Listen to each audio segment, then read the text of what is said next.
Fala aí, rapaz, beleza? Com essa imagem linda, nós estamos aqui para mais um vídeo. Eu estou aqui, ó, vendo aqui o obelisco, isso mesmo, estou aqui na Universidade de São Paulo, aqui pegando essa iluminação boa, acabei de jantar. E vamos direto logo pro assunto aqui, que o assunto é: e se proibirem o Bitcoin, né, cara? É uma coisa que, é um questionamento que todo mundo me faz, né? Para quem eu falo pela primeira vez aqui desse ativo Bitcoin, que ainda é relativamente novo, entendeu? E como todo bom, digamos assim, pregador, vou lá e tento falar com a pessoa lá, né? Falar para ela como é que funciona essa tecnologia, como é que funciona esse ativo, e sempre surge esse questionamento, né? Surgem vários questionamentos, né? Mas um dos principais é esse, né? E se o governo proibir, né? Se o governo proibir o Bitcoin? Antes de começar o vídeo, peço que você se inscreva aí no canal, curte, comente, compartilhe aí, né? Fui jantar, deixa eu tirar um pólen que tá aqui, ó. Fui jantar ali, né? No restaurante universitário, todo subsídio estatal aí que o governo pode patrocinar aí com os nossos impostos, né? Impostos do contribuinte, né? Enfim, a comida estava muito boa, muito obrigado aí você que mantém seus impostos em dias. Mas vamos lá, né? Se o governo proibir o Bitcoin, né? Aí você entra no seguinte questionamento, né? Se o governo proibir a gravidade, né? Você acha que é possível isso? Você acha que é possível o governo proibir as pessoas e montar um sistema de fiscalização para as pessoas pararem de falar um outro idioma, a não ser o português, né? Ele pode usar instrumentos oficiais, né? Que impeçam o indivíduo de aprender, né? Por exemplo, naquele contexto lá da Era Vargas lá, parece que, se eu não me engano, foi proibido de ensinar outros idiomas devido à crescente taxa de imigrantes, né? A crescente chegada de imigrantes aqui, né? Então parece que foi proibido, mas até hoje tem pessoas que, filhos de imigrantes, né, netos, bisnetos, que falam o segundo idioma, né, porque era falado em casa, né, então dentro ali de uma comunidade, né. Então não tinha como o governo fiscalizar as pessoas falando ali nas relações pessoais, né, falar outro idioma, né.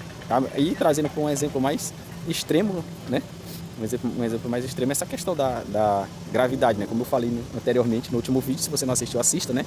E nem Satoshi consegue criar uma coisa melhor do que Bitcoin, um ativo melhor que Bitcoin. Veja lá o que eu falei dessa questão do Bitcoin ser uma descoberta, né? Então, é possível que algum país pudesse proibir, né? Dizer, não, eu não concordo com essa lei da gravidade que Newton criou, então, a partir de hoje está proibido qualquer menção à lei da gravidade. A teoria da gravidade, a lei da gravidade, enfim. Mas enfim, você acha que se a pessoa se jogar, é até um exemplo bobo aqui, mas eu tô imaginando aqui na minha cabeça, mas se a pessoa se jogar do quinto andar do prédio dela, será que a gravidade não vai agir sobre ela, mesmo ela se negando a usar a lei da gravidade? Então, óbvio que, né, que lá a pessoa vai morrer, né? Da mesma forma é o Bitcoin, cara. Entendeu? Como eu falei anteriormente, o Bitcoin, ele é quase que essa coisa orgânica. É muito difícil você conseguir proibir uma coisa que tem uma rede de usuários orgânica, né? Que as pessoas fazem transações ali de livre e espontânea vontade e sem intermediação de terceiros. Então esse é um aspecto que o indivíduo ele tem que pensar, né? Acho que o grande barato do Bitcoin é isso, porque ele, assim, como eu falei, né, cara? O Bitcoin ele vem para resolver coisas muito além da questão financeira, inclusive essa questão de você, né, pensar certos conceitos de liberdade, né, cara? Que realmente podem ser, assim, pode acontecer, essas coisas podem acontecer, eu não digo que não pode acontecer, né? Alguém proibiu o Bitcoin, né? Inclusive já aconteceu em alguns países, né? Só que é só a gente ver como o Bitcoin reage em situações extremas, né? Ele se valoriza cada vez mais, né? Vamos supor assim, onde o Bitcoin, onde tem mais transações de Bitcoin, onde mais pessoas conseguem acumular Bitcoin, né? Onde? Justamente nos países onde as moedas são fracas, entendeu? Espero que vocês estejam me ouvindo, porque tá tendo batucada aqui. Eu ia gravar ali nos aerolitos, mas tem gente lá já, cara, no meu lugar. Mas aqui tá bonito, ó, essa flor bonita aqui, ó. Que cheiroso, hein? Então, às vezes é bom a gente parar pra ver as coisas da natureza, né? Eu sou meio natureba, tem o meu lado meio hippie aí, ele fala mais alto quando eu tô perto da natureza, né? Mas enfim, né? Nos países onde tem mais essas crises econômicas, né? Crises financeiras, né? Você pode pegar países como onde tem moedas extremamente fracas, onde tem governos ditatoriais, enfim, são nesses lugares onde o Bitcoin é mais forte na transação peer-to-peer, né? Peer-to-peer é aquela transação que a gente faz pessoa a pessoa. Eu estou querendo tantos reais, não vou falar reais, sei lá, tantos dinheiros para comprar determinado produto. Você aceita Bitcoin, né? A pessoa vai lá e aceita Bitcoin e dá o dinheiro para a pessoa, e a pessoa vai fazer com o dinheiro dela o que com aquele dinheiro que ela precisa, né? Vai comprar as coisas que ela precisa, né? Então, o governo não tem como fiscalizar isso, né? Até porque, como eu falei, com as tecnologias aí, a tecnologia avançando, você pode usar o Bitcoin de forma offline e não tem no mundo quem... assim, não digo que não tem no mundo, né? Mas é muito mais difícil você ser localizado fazendo uma transação offline de uma carteira fria do que, né, você fazendo uma transação online. E outros governos já tentaram proibir o Bitcoin, como eu já falei. Por exemplo, a China, né? Se eu não me engano, em 2013, ela tentou proibir o Bitcoin.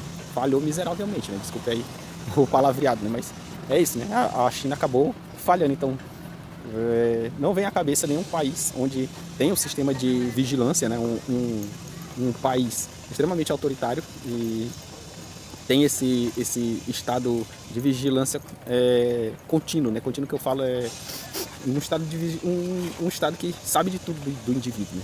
Então a China, que tem todo esse aparato de vigilância, né, estatal, não conseguiu proibir o Bitcoin, não conseguiu impedir que as pessoas fizessem transações, enfim, não conseguiu proibir mesmo. Essa é a verdade.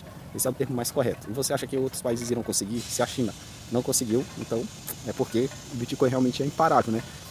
Eu acho que para que as pessoas, para que fosse proibido o Bitcoin, né, vamos supor, numa crise global, né, sei lá, numa situação hipotética, alguém queira proibir o Bitcoin no mundo inteiro, né? Então eles teriam que fazer a proibição de todos os países ao mesmo tempo.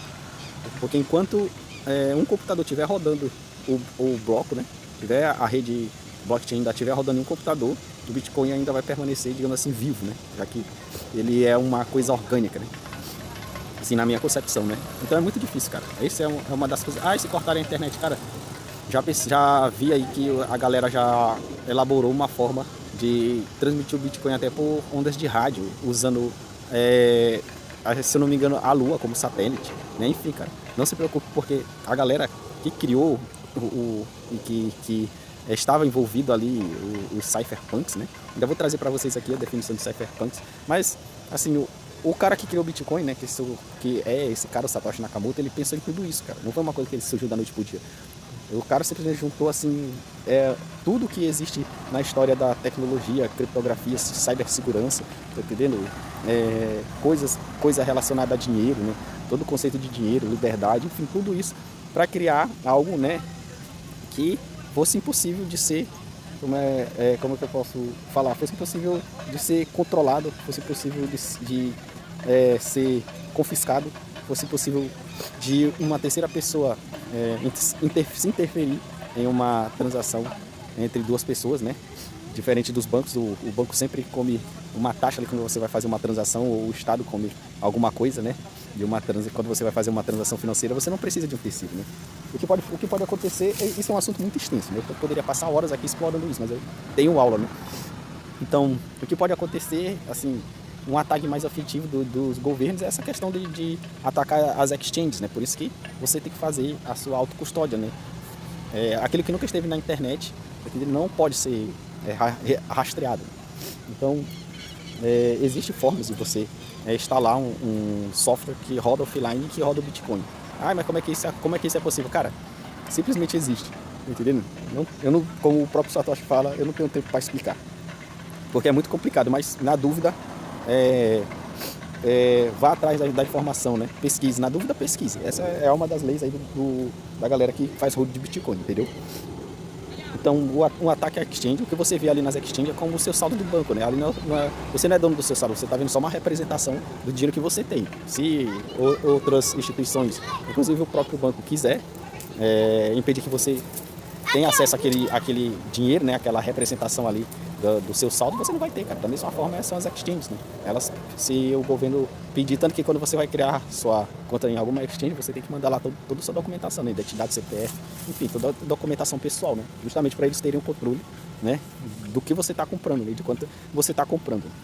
Você pode até usar a identidade falsa, né? Mas eles têm acesso do que está sendo transacionado ali, entendeu? Então, fique tranquilo, porque enquanto tiver uma pessoa, um computador rodando a rede Bitcoin, o Bitcoin vai estar funcionando, entendeu? E por que isso é garantido? Porque existe uma coisa no ser humano chamada ganância, a ganância, né? E eu não estou dizendo que isso aqui é uma coisa boa ou coisa ruim, tá entendendo? Eu estou dizendo que existe esse sentimento no ser humano, né? Enquanto tiver essa teoria, esse sentimento de ganância, né? E a teoria dos jogos, ela fizer sentido, tá entendendo? ela funcionar, a teoria dos jogos funcionar, vai continuar, o Bitcoin vai continuar rodando. É só você ver o combate aí àquelas coisinhas ilícitas, né? Que as pessoas usam para sair do, né? O combate ao narcotráfico. Pronto, espero que o vídeo não seja cancelado. Enfim, há quanto tempo os governos vêm tentando combater isso, né? E por ganância é um mercado que continua funcionando, entendeu? Então, assim, para não encurtar muito, é isso. Não se você ainda acha que comprar Bitcoin não é vantajoso, porque pode ser que alguém vá hackear, a internet acabe, enfim. Se um governo acabar com a internet em um determinado país, é porque ele quer acabar com as pessoas primeiro, antes de acabar com os bitcoins, né? O bitcoin será o menor dos nossos problemas. Entendeu? Então é isso aí, na dúvida verifique, né? Não confie. Beleza? Então é isso. O Bitcoin não vai morrer sem algum país, né? Por exemplo, aqui no Brasil, né? A gente está indo aí para a questão do Drex, né? Drex vai surgir ano que vem, 2026. Então, mas o Bitcoin não vai morrer mesmo que alguém, né? Algum governo, o próximo presidente, enfim, tente proibir o Bitcoin de ser transacionado. Ao contrário, né? Quanto maior a dificuldade de você ter acesso ao Bitcoin, mais valioso ele vai ser, né? Porque vai dificultar o acesso aí, entendeu? Então, maior ainda vai ser a procura por esse ativo, porque é mais difícil tê-lo e transacioná-lo, entendeu? Espero que tenha ficado claro. Desculpe aí, qualquer dúvida aí, deixa aí nos comentários. Eu tô indo pra aula agora, que eu vou ter prova hoje, né? E é isso, ainda não fiquei rico com meus bitcoins, não, com meus satoshis, né? Abraço, seu amigo da vizinhança, até a próxima aí. Falou!